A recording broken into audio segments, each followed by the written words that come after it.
Good day and welcome to Alena Media TV. We are broadcasting from Toronto, Canada. I am Elsa Abraham, and in this episode we are bringing you African news. Here is your headlines.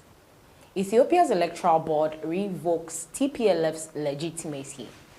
And in our next story, tensions escalate between Ethiopia and Sudan. And in our last story, Sudan's prime minister arrives in Ethiopia as refugee crisis continue. Let's go for a quick break. When we come back, we'll get our news in details.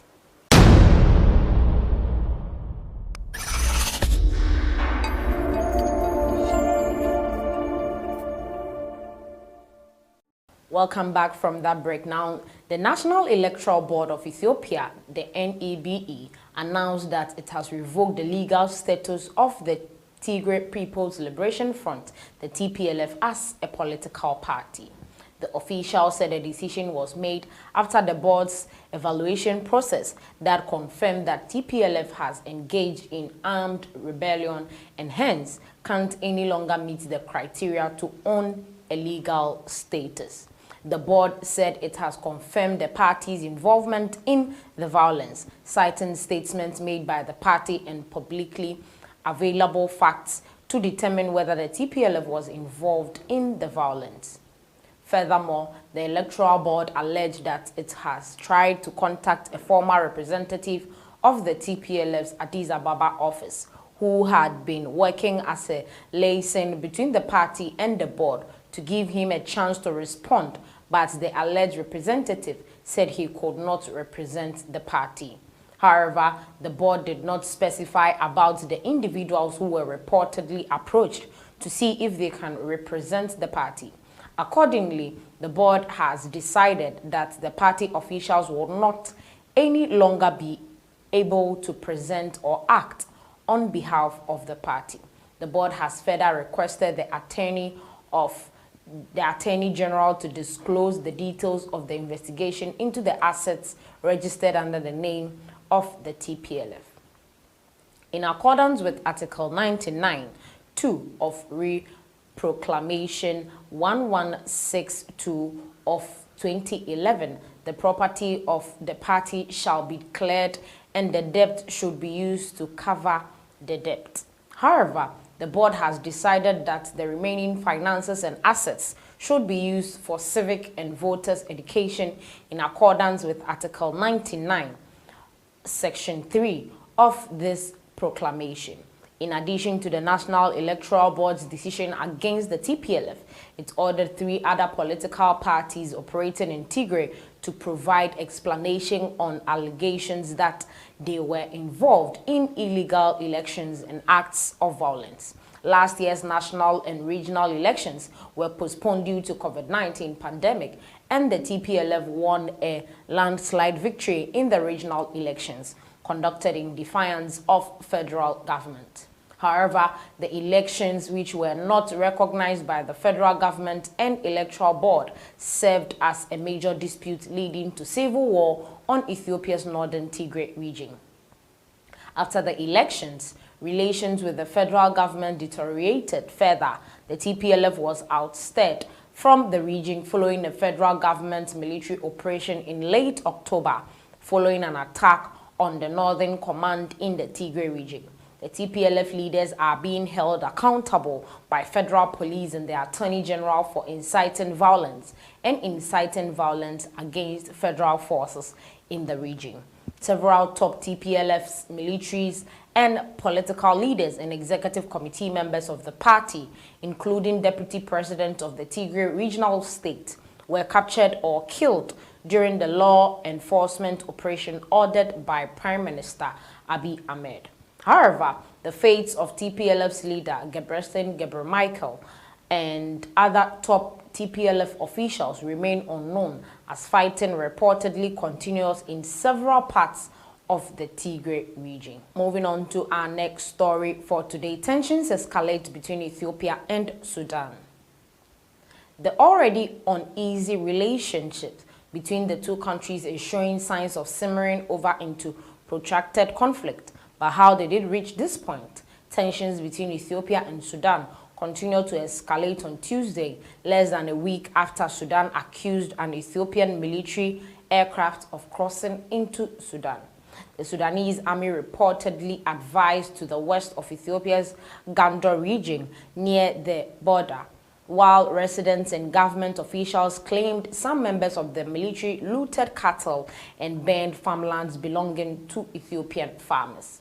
Ethiopia-Sudan relations have long hinged on mutual suspicion and disagreement over territory. A fragile peace between the two countries began to unravel in November 2020 after conflicts broke out in Ethiopia's northern Tigray region along the disputed border. A map showing the border region between Sudan and Ethiopia. Now, what's going on with the border? The border between Ethiopia and Sudan has been disputed for more than a century, with a number of failed attempts to negotiate an agreement on exactly where the border should run. Treaties drawn up in 1902 and 1907 between Ethiopia and Britain were intended to define the border between Sudan and Ethiopia. But Ethiopia has long claimed that parts of the land given to Sudan actually belongs to them. This issue has been shelved for some time, and although there was Ethiopian agriculture activity in these areas, there seemed to be an understanding that it didn't mean it was Ethiopian land. William Davison, a senior analyst for Ethiopia at International Crisis Group, told DW, decades of friction and negotiation seemingly ended in 2008 when a soft border compromise was reached between the two countries. However, this agreement began to unravel after Ethiopia's Tigray People's Liberation Front, the TPLF, was removed from power in 2018. The Ethiopia delegation's head of the 2008 border talks, Abe Chehaye, was a senior official of the TPLF, which ethnic Amhara leaders have since labeled a secret deal. Initially, Ethiopian Prime Minister Abiy Ahmed's friendly relationship with his Sudanese counterpart was cause for optimism.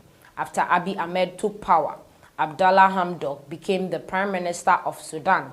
Philip C. John, the resident representative of the Friedrich Ebert Foundation in Sudan, told DW.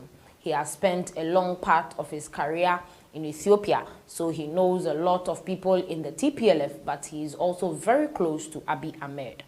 A forested area along the Ethiopian-Sudanese border is primarily made up of agricultural areas, which are also inhabited by Ethiopian farmers on Sudan's side. However, attempts to resolve the issue at a regional summit in December 2020 were unsuccessful. Shortly afterwards, clashes between the Sudanese army and Ethiopian shifter forces took place on farmlands in the border area. Exactly what has triggered Sudan's assertive move is not clear, but it is that assertiveness that Ethiopia believes goes against the agreements that the parties had to resolve these through negotiations that had led to the tensions, said Davison. Tigray conflict sparked Sudanese reactions. Ethiopia is also still reeling from an ongoing armed conflict in the northern Tigray region near the Sudanese border, possible triggering fears on the Sudan side that the Ethiopians may try to take some of the disputes amid the chaos. When Amhara nationalists and other elements of Amhara regional state reclaim territory in Tigray that they say historically was Amhara, they are also looking at regions that were historically part of Ethiopia. Now moving on to our last story for today. Sudan's Prime Minister arrives in Ethiopia as refugee crisis continue. Sudan has absorbed tens of thousands of refugees from Ethiopia's war-stricken Tigray region. Sudan's premier has arrived in Ethiopia as his country continues to absorb tens and thousands of refugees from the latter's war-stricken Tigray region. The influx comes as Sudan faces a political transition since last year's ouster of strongman President Omar al-Bashir and an economic crisis marked by rapid inflation and rising poverty, arrived at Addis Ababa today to meet Prime Minister Abiy Ahmed. The Sudanese Prime Minister Abdallah Hamdok wrote on his Twitter account on Sunday, referring to his Ethiopian counterpart Abiy Ahmed, Sudan's civilian rulers fear new bodies' power may derail democracy hopes. I look forward to having productive discussions on political, humanitarian, and security matters of common concern that serve the future of peace, stability, and prosperity for our two sisterly nations and region.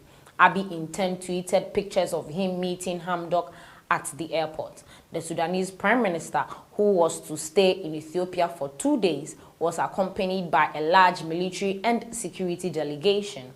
When fighting in Tigray broke out more than a month ago, Hamdok called on his Ethiopian counterpart to engage in negotiations with his opponent and for African mediation to resolve the conflict. Thousands have been killed, according to the International Crisis Group, and around 50,000 people have fled to refugee camps across the border in Sudan. This is where we end today's episode on African News. Make sure you like, share, comment. Let us know your thoughts on this particular episode. Thanks for watching.